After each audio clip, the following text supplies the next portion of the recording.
First of all, I want to start this off with a big blessing to Terrell Pryor, brother. Whatever happened, how that happened to you was fucked up.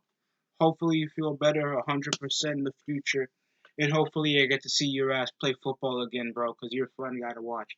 Second of all, I'm gonna do a quick recap of the Thursday night football Thanksgiving games that were the New Orleans Saints pimp slapping the Falcons, the Buffalo Bills on the road having a Super Bowl rematch on Thursday Night Football against the Cowboys, pimp slapping them by this nearly the identical score as the Falcons and Saints game, and of course the Bears game that I entirely saw. Some of the games I had to rewatch.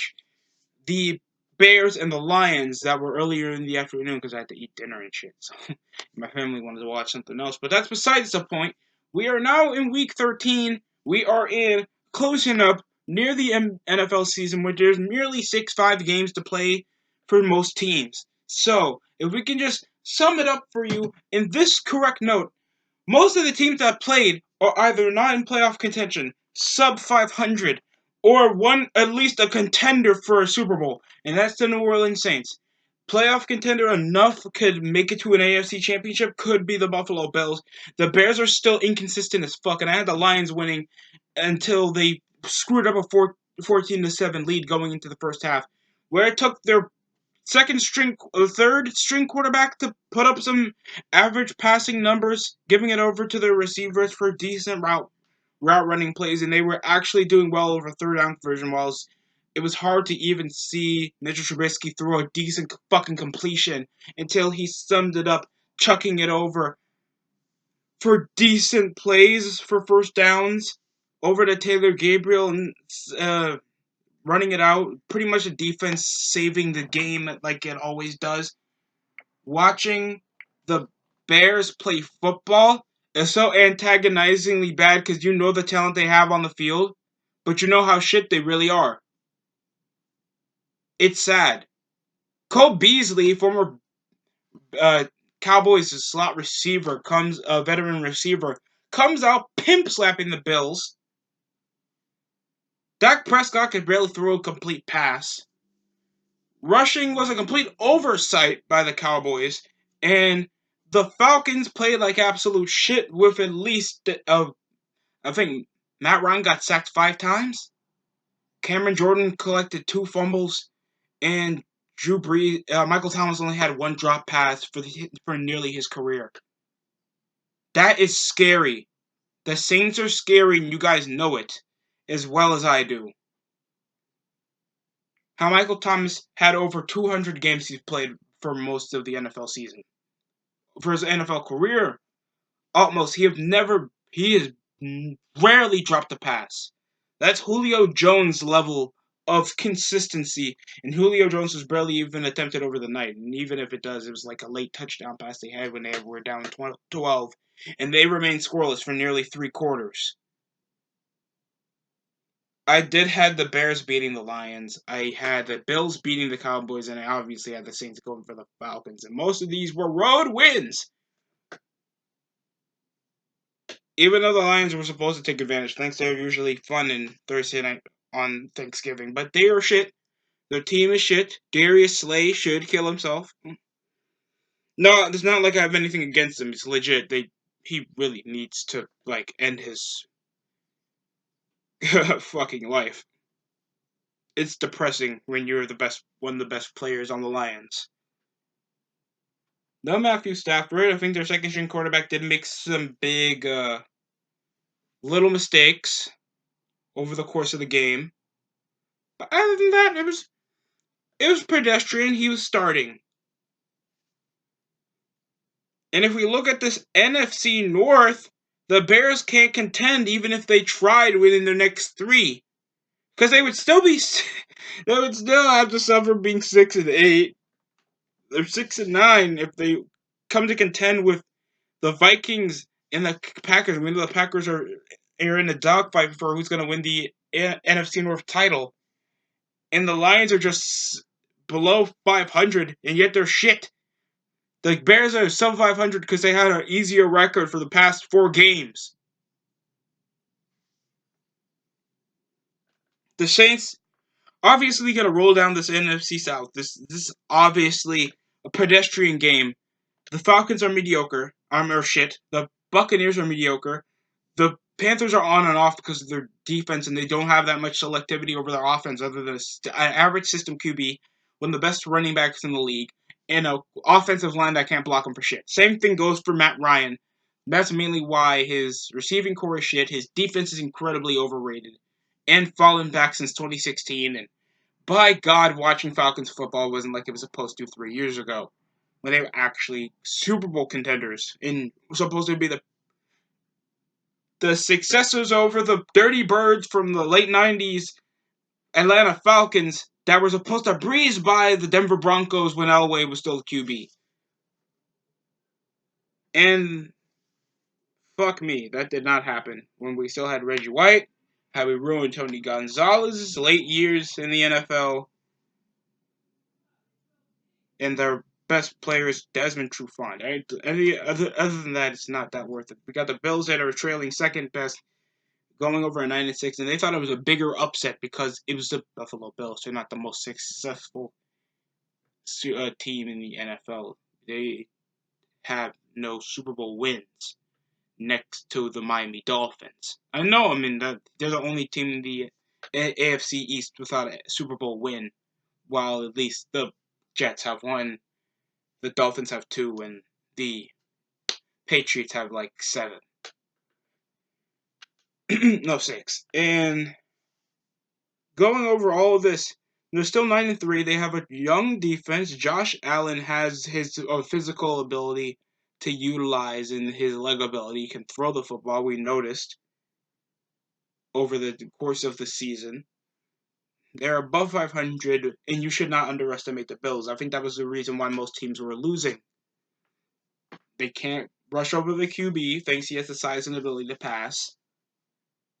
They have an average running rotation that works hard for them. They're already like below top 25 in scoring, and they are third on defense in every sort of category except 13th in rushing yards allowed. But other than that, they are incredible. Devin Singletary and Frank Gore just kill it next to Josh Allen. That's, by God, has been having an amazing season. 16 TDs, 2,000 yards, and he's already got a pretty good percentage. While this 2017 Bills had to like dogfight over the Ravens, the Bengals, over at least wild card contention with their defense being subpar, and I forgot who the fuck the quarterback was because obviously it wasn't Josh Allen back in 2017. It was somebody else. I think it was Tyrod Taylor in his last few years as a Bill before he went to the Browns. And he was still a servable QB. He was just not the prime asset guy. Josh Allen isn't that guy yet, but we know how he performs. And he's obviously more utilized as a faster Ben Roethlisberger and a bit more better on the deciding factor. And thinks he has more guys to run. A running game is essential. Look at the Saints. Look at the Browns. Look at the other team that played, the Rams, Cowboys. They essentially utilize in the Bucks and in the Colts. They utilize their rushing offense to a T so they can etch out yards, get more playmaking, and you utilize zone. So that's pretty much the best part of rushing. Pretty much the best part. Next up, we got 1 o'clock games going on this Sunday, going on with the Colts Titans AFC South, while the Colts are just etching out, trying to at least beat down the Colts so they could take second place in the AFC South, going at a mediocre AFC South because of injuries. A lot of injuries. Unspeakable retirements. Same thing as the Bengals situation. But they're not bad. Derrick Henry's still putting up decent numbers, even though he hasn't been that utilized as he should. They're 10th on defense. Secondary keeps him up to date. Derrick Henry's putting up 900 yards, even though I thought he was going to go to a swift 1,000, but he's been average. He's tied up with Ryan Tannehill in passing in touchdowns. Wow, dude, it's really not that impressive. It's just a systematically boring team.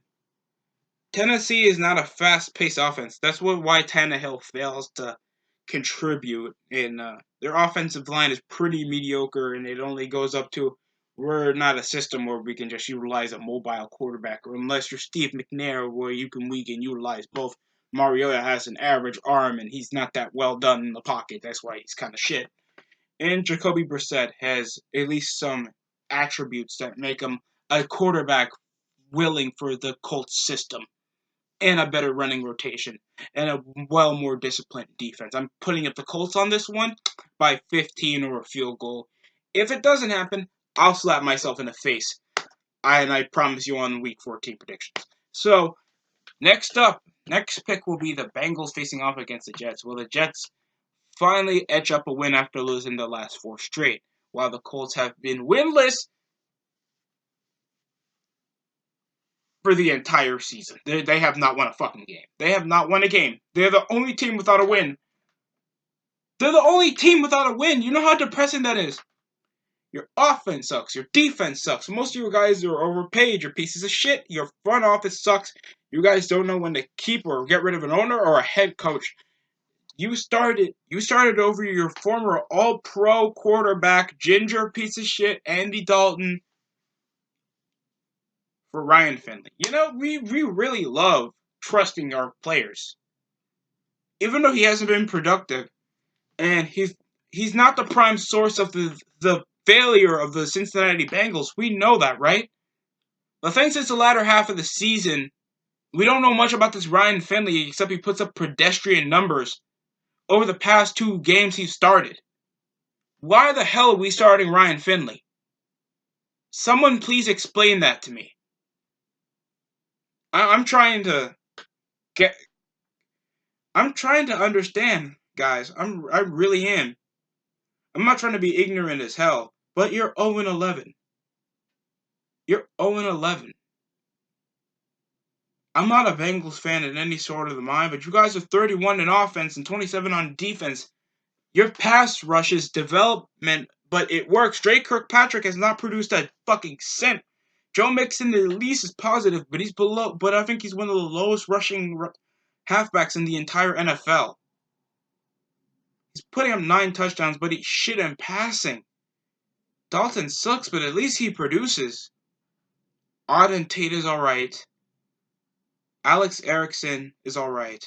John Ross is okay, but he's just getting whatever passes thrown to him and just chuck it to him deep or do nothing with it. It obviously doesn't work, and I know the Bengals are willingly tanking, but you guys are a few games left. It doesn't hurt to get a win or two. Everybody got a win now in the NFL, except the Bengals. What, are you going to get Tua after his injury he had in a Bama game? I'm just saying. I'm just trying to be realistic. You don't have to. It's the worst mentality in the NFL, and almost everybody knows it. The Jets beat them by 20. If they don't, I'll slap myself in the face. Because Ryan Finley's putting more subpar stats than a certain Buccaneers quarterback we know. He's only with 400 yards and a terrible RTG for a quarterback. A terrible one. Over only getting 3 games played. Putting up 60-something yards. And he's chucking the ball as much as they can over black receivers, and it's not going anywhere, and he's only getting 16 to 12 pass completions a game. That's not impressive. What system does he put up to make him a usable asset for the Bengals? I'm being serious now, guys. Next up, we got the Redskins, Panthers. There's no doubt about it. Cockrell, he still got it. The best running back in the NFL out of Christian McCaffrey. Allen proves that not only is he a pretty well-fit quarterback for this Panthers team, he's smarter over the pocket. He doesn't have to chuck. It seems like he's more mixed together with this team than Cam Newton ever could be, and he's better over the short pass routes that Cam Newton, I think, has an issue with for majority of his career, when we know most of it is his leg and his decent playmaking. He's a taller Russell Wilson. A taller, bigger Russell Wilson, but Russell Wilson at least got a smart arm. He has good chemistry with his team. And I think he still got PTSD from Super Bowl 48. But other than that, we know the abilities Cam Newton has. That's a prime asset for any NFL team. But since his time in the Panthers, it's been pedestrian. He hasn't done well since his MVP year. And even over his MVP year, I still thought he was an overrated schmuck over his constant rushing over the football and chucking it to whoever Jonathan Stewart or when Kelvin Benjamin was still on the team. Or whatever the fuck Greg Olsen was chucking over the football. It was an average rushing team that I think even the crappy Broncos could have beaten the Panthers over that time, and they did. So, yeah.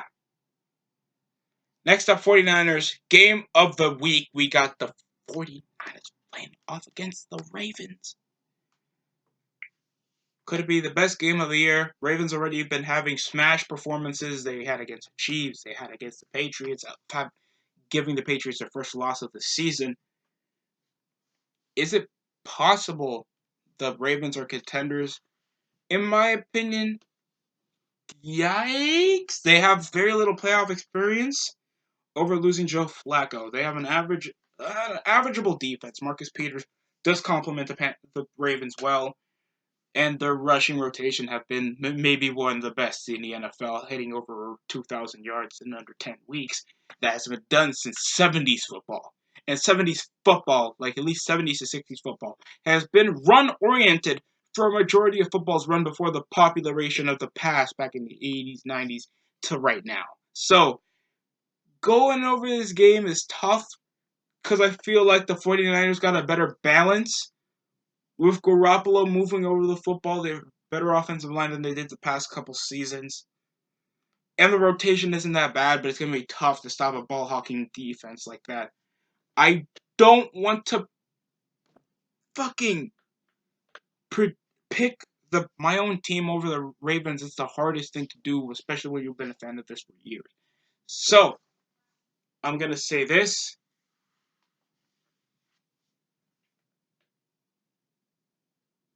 And I might regret it. 49ers up 14.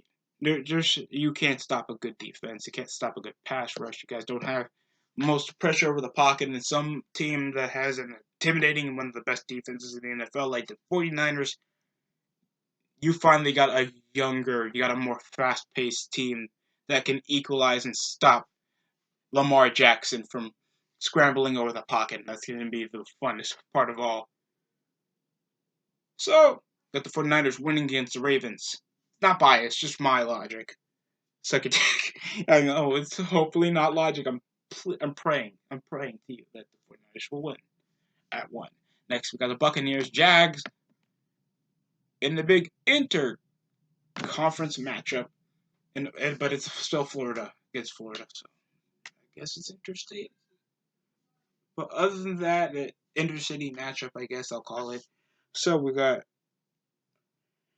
the Jaguars that have been shit. Gardner Minshew has been the prime Cinderella story since starting the past 7, 8, 9 games. And over that time, he's accumulated over 2,000 yards off 13 touchdown passes. Leonard Fournette had barely been utilized. DJ Clark, Gardner Minshew has pressurized and has a better running core with Dana Westbrook and Chris Conley. I can't wait to see this team fail thanks they're not starting Minshew. And your offense is a joke. So, you guys are losing to the Bucs by at least 27 points.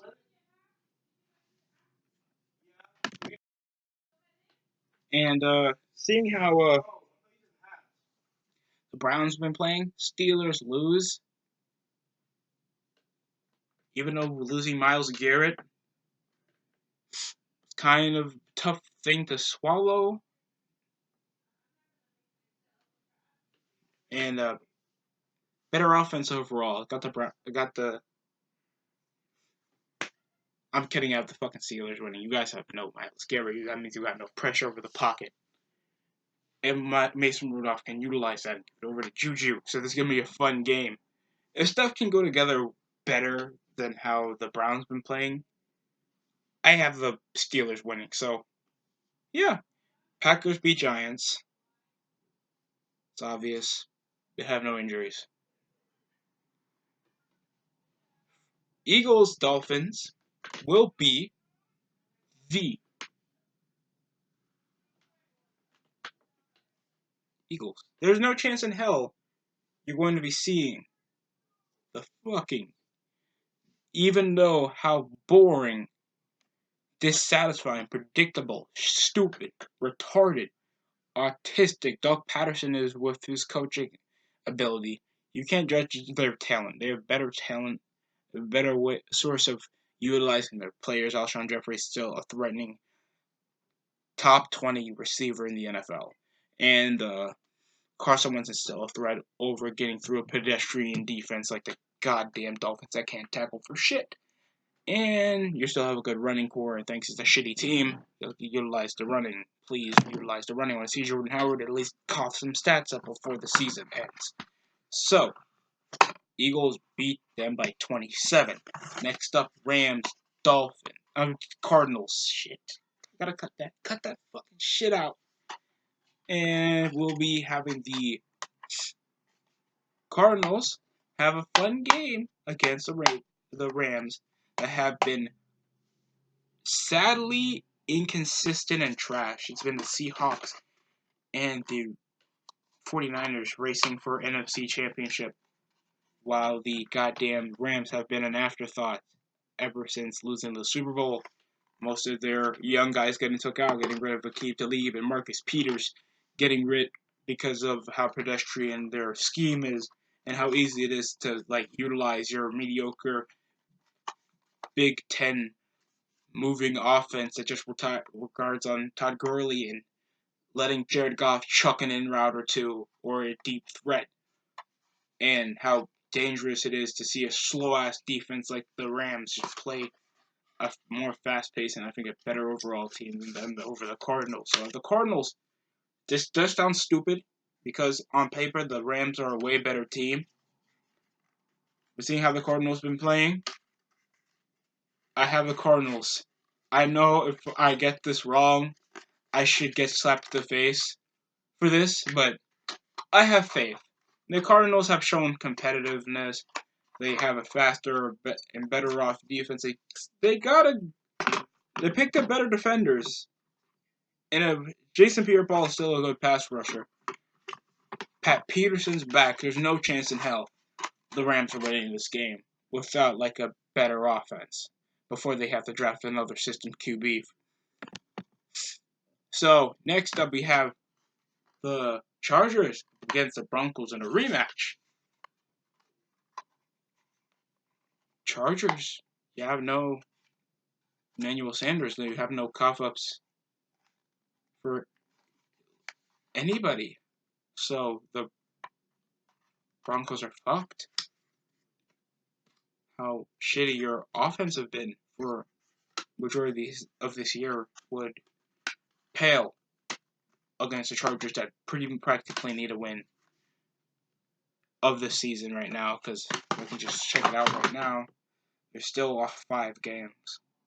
And they need to get at least above the Raiders now after getting shit down their throats over the past 7 games. So, I have the Chargers winning by 14. By a field goal. I was about to say double digits, but I forgot this is still the Chargers. So, please. Next up, we have the AFC West game again. 4 with the Raiders playing off against the Chiefs. Pat Mahomes is back. There's no chance you guys are winning.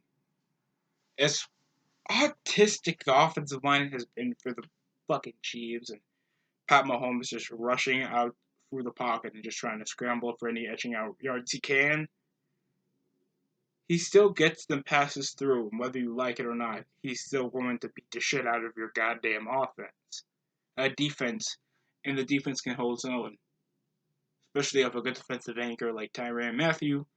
That's also a scary ass playmaker on the field. He's a great field general. So is everybody else. Getting rid of Justin Houston made their defense faster, but a bit more vulnerable over the camp pressure as well as they could before. Thanks, they've been having an easy record after losing Pat Mahomes for like 3 games. So, not the most convincing the Chiefs have been over the past couple weeks. So, yeah. Next up, Sunday Night Football, we'll have the Patriots playoff against the Texans. And could they beat the Patriots? I don't know. It's really, really sketchy. Oh, God. You lost J.J. Watt. There's no chance in hell you guys are winning. Unless, it's a big unless, a certain injury occurs over to Sony Michel, and the offensive line doesn't come to play, because you guys still have Jonathan Joseph. You lost your Davion Clowney. Oh, fuck me. There's no chance y'all niggas are winning. You guys are lucky you guys are a game up.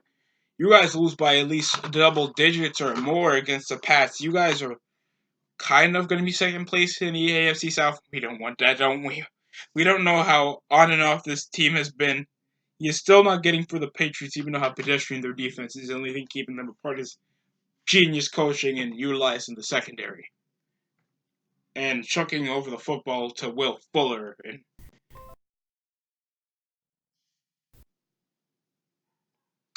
oh my god, the dreadlock god is going to make a difference. So, the Patriots win by 13. Next up, we got the Seahawks Vikings for Monday Night Football to end off Week 13 and December 2nd. Well, I'll be going back to school. So,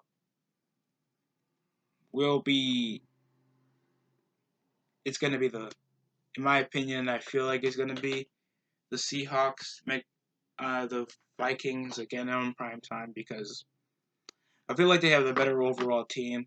They can squeeze through the rushing. Seahawks defense has been nice, but it's been pretty shit on the offensive side of the ball sometimes. Even though the milestone or the amount of wins over freaking can't believe how long still Russell Wilson been playing in the league since 2012. Look how much he accomplished. By God.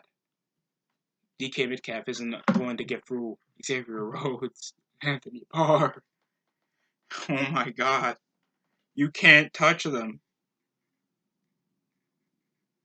And a team that can sweep away rushing fucking scrambling quarterbacks. So you guys are gonna get pimp slapped. Guess who else pimp slapped a team like the Seahawks? The Cowboys got pimp slapped on prime time against the Vikings, but I think that was Thursday Night Football. Could that be the same thing? Please comment down below and tell me your thoughts on who you think is going to win for Week 13.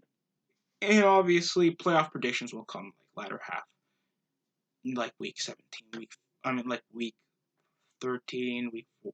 No, not Week 13. Jesus Christ, it might happen come the second to last week of the season, or I'm just gonna do them right immediately after Week 17 is done and over with, so we can just see or my playoff predictions where I think some teams are going to make it through the race or not. But that will come when time happens and time starts slower than you think. So, thank you for watching. Hopefully you liked my video and my ugly ass is out. Thank you for watching.